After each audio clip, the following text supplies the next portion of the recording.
Someone asked him, Ya Rasulullah, which of our companions is best?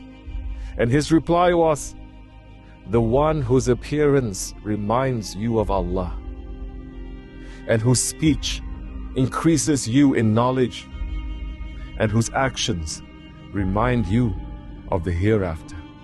Us, we in this Jamaat, we are witnesses to the presence of such rijal, such men in this world. What has brought us together in this place? What has formed this brotherhood, the foundation in this way? It is our Shaykh, our Murshid, our guide, Sahib al-Sayf, Sheykh Abdul Kerim el-Kibrisi, el-Rabbani. May Allah sanctify his secret and grace his station. And today, let us remember him and speak about him, the one whom Allah loves. Because remembering the righteous ones, it is in and of itself, it is a mercy.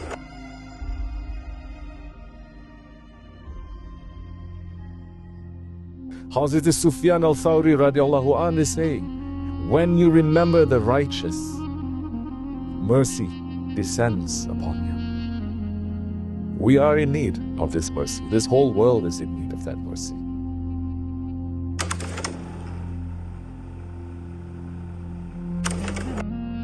Sahib al-Sayf was born in a village in Cyprus, Cyprus. He was born in the village of Alifodes, which in Greek means the light of Ali. Because even the Greek people in that area, they saw the light of Shaykh and his grandfather Ali, who was himself a friend of Allah. Sheykh Abdul Kerim, born to pure parents, to his mother and to his father, Sayyid Haji Fuat el-Rabbani. That pure lineage was a chain of light that from birth connected Sahib al-Sayf to the service of his Lord. Because his ancestors were the grandchildren of the Holy Prophet ﷺ. Because his grandfather was the Holy Prophet ﷺ. Because his ancestors were Sultan Muhammad Fatih, the conqueror of Istanbul. Because his ancestors were Hazrat Abdul Qadir Gilani and Hazrat Maulana Rumi. His pure lineage was one of light. We are not saying this. Sultanul Awliya Sheykh Nazim al-Khani said this. He said to Sheykh Abdul Kerim, the Awliya's divine look is on you. For what reason? Your father is very connected with us. His father, Mehmet Dai, is very connected with us. Those above him in your family chain, they were pure awliyas that lived on that mountain. They were Allah's humble servants. They were in worship and prayer, and they were those who were not rebellious to Allah. All of them had the medal of sainthood. For that reason, it has come to you.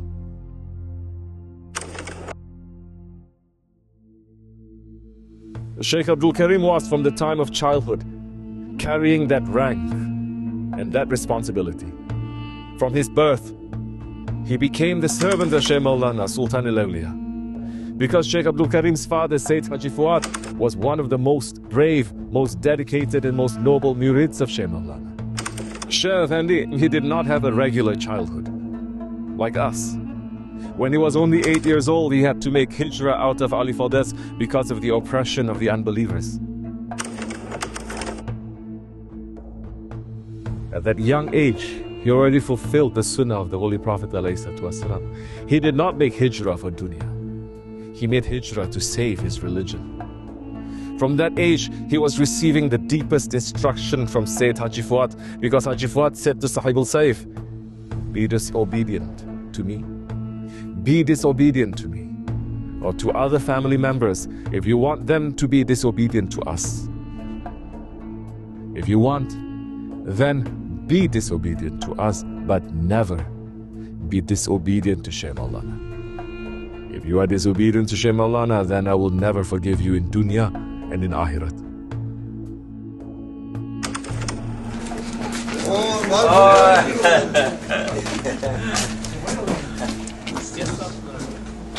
Heybetlendin be. Doğrudur. Bak, hadi. Akıbetin hayır olsun, heybetin artsın. Bu peşemeklerin sürvatasın be. Başka şehit hayret. Himmetinizle yapacağız. Canlarım koyacak. İnşallah. That was the beginning, the training that he had from childhood. Because from that tender age, he was being raised for a great destiny. When he went to school, he would sit against the wall of the yard and watch his friends playing. And while they were playing and running, he was sitting and he was thinking, how can I love that which is going to pass? When my Lord Allah subhanahu wa ta'ala is high and he is everlasting. He did not spend his time in games. He spent his time in the companionship of Sheikh Maulana and of his father. His favorite places were the maqams of the awliya. He was very attached to the maqam of the great Jalwati Sheikh Hazreti Qutb Osman Effendi Qaddasallahu Sir. He would visit the maqam of the great Shahid who was the protector of Famagusta, Jan Bulat Pasha. From a young age, Sheykh Abdul Kerim was running to serve and to do work. From a young age, the saint's divine look was on him. He was a shepherd. He was doing iron work. He was going to school. He was taking care of his family. He was cooking food. He was running to learn how to be a useful servant of Allah. He was not being raised to learn how to be a servant of dunya, how to run after this dunya. From that age, it was becoming apparent that he had a huge destiny in front of him. When he became older, when he was in his teenage years, Haji Fuad took Sheykh Abdul Kerim to the holy city of Damascus. His intention was to send him to the service of Grand Sheikh Abdullah Faz Dagestani.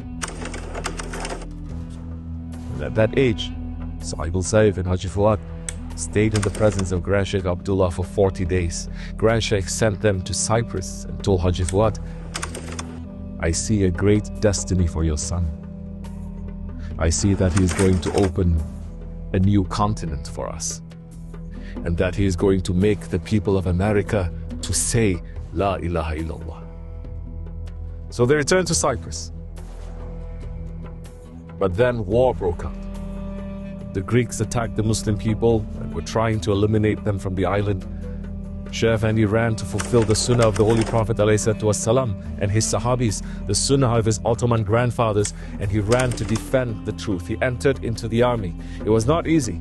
He was only 17 years old, and he was telling us the bullets, they were flying around him from every side. He came under attack from heavy artillery fire. He was wounded, but as he told us, the himmat of Sheikh Maulana came and saved him. And from that war, he came out with the title that his grandfather, the founder of the Ottomans, the Sultan Osman Ghazi, had, the title of Ghazi. When Sheikh Abdul Kerim was 19, Sheikh Maulana ordered him to go to America. He said, go to America and be my Khalifa there. Just like Hazrati Ibn Abbas, who went to Central Asia without knowing the language, without knowing the people, Sheikh Abdul Kerim came to a new land. And just like Hazrati Ibn Abbas, despite not knowing the land, people accepted Islam through him. People loved him, and people were running for him. He was like Musa alayhi salam, that when he went to Madian, the people were so impressed with his good manners. In New York City, he opened businesses, and he used those businesses as a means of bringing the light of Islam to people. He used to give jobs to people who had nothing. He used to give jobs to people that society had given up on them. And in New York City, Sheikh Effendi went through a huge test. He had a brother whom he loved very much, Ayhan. And Ayhan looked just like Sheikh Effendi. They grew up together. They came to America together, and then one day, out of nowhere, without any real medical explanation, Ayhan just passed away. And Sheikh Effendi by himself, he had to bring his brother back to Cyprus for burial. Sheikh Effendi went through this test all by himself in a strange and foreign land. His love for his Sheikh, for Holy Prophet ﷺ, for Allah subhanahu wa ta'ala, it never weakened. In 1981, Sheikh Effendi was in Turkey and he was arrested by government forces for saying Allah. He was put through the test of Yusuf alayhi salam, and the tyrants put him through so much torture, electrocuting him, doing other things to him, trying to get him to betray Shaykh Maulana. But like Hazrat Khubayb ibn Adi, who said, I would rather die than let a thorn touch Hazrat Muhammad alayhi wasallam. Shaykh Effendi never betrayed his Shaykh. He was released and he came back to America. He built a Jamaat in America. He was having zikr in the heart of New York City for over 20 years. He was calling people to Islam. He was calling people to the love of the Prophet. He was calling people to the love of the Awliya Allah. He was fighting against the Wahhabism that teaches nothing but hate, all alone in this city. He was feeding hungry people. He was helping those who had become addicted to drugs to become free from that slavery. His hand was always open and was always giving, even when others were betraying him over and over again. Even when those ones that he had fed turned around and they bit his hand. Because he did not do it for others, he did it for Allah's sake. He was a sultan who was wearing the clothing of a normal person. He was hiding amongst everyone. But he is known to Allah and His Prophet. He went to Turkey in 2001. And he had a Mevlid. And in that Mevlid, while they were making zikr in Izmir, the government forces, they attacked him. And they arrested him. And they came with guns. And they were hoping that there was going to be confusion, so that they were going to use their guns and finish everyone that was there and say that these are terrorists. He didn't fight. He put his head down and he said, Hasbinallah wa ni'mal wakil. That's like Hazrat Ibrahim alayhi salam. And he told his people not to fight. After some time he was released. And like the Holy Prophet alayhi wasallam, he made hijrah again. He made hijrah to this place where we are now. To Siddiqui Center, Sydney Center, where the name of Allah had never been known in history. He came here and he made Allah to put his signature on this land. He came here and he brought the zikrullah to this place. Shaykh Effendi began traveling around the world and building his work, because he had a huge work that he had been destined for, to help prepare the world for the coming of Hazrat Mahdi alayhi salam. Shaykh Effendi is saying, this is what my father, rahmatullah alayhi, used to say, we are waiting for Mahdi to come. Sheykh Abdul Kerim was preparing the world for that appearance. He was preparing the world to protect ourselves from the fitna of Dajjal. Although he was banned from Turkey, he built a Jamaat in Turkey. He built Jamaats in Europe, in India, in Southeast Asia, in China, in Bosnia, in South America. All over the world, people were entering this tariqat through his work. And when he traveled, he was a light entering the darkness. He was exactly like the Saratul Taj. It's describing the Holy Prophet ﷺ, the beloved of the poor ones, of the strangers, of the miskin people. When he went to India, people would just see his face and they would begin to cry. He was building the work of his Shaykh all over the world. And then Allah subhanahu wa ta'ala sent Shaykh Effendi the test of Hazrat Ayub alayhi salam. He was tested with sickness. People don't know this. We were with those strong hands that Sheykh Abdul Kerim had. They could not even open. His body was on fire when he tried to move. No cure was working. At the same time, he went through the test of the prophets like Nuh alayhi salam and Lut alayhi salam, that even the people inside his house, they were abandoning him, betraying him, hurting him, breaking his heart. But Shaykh Effendi just said, Hasbinallah wa ni'mal wakil.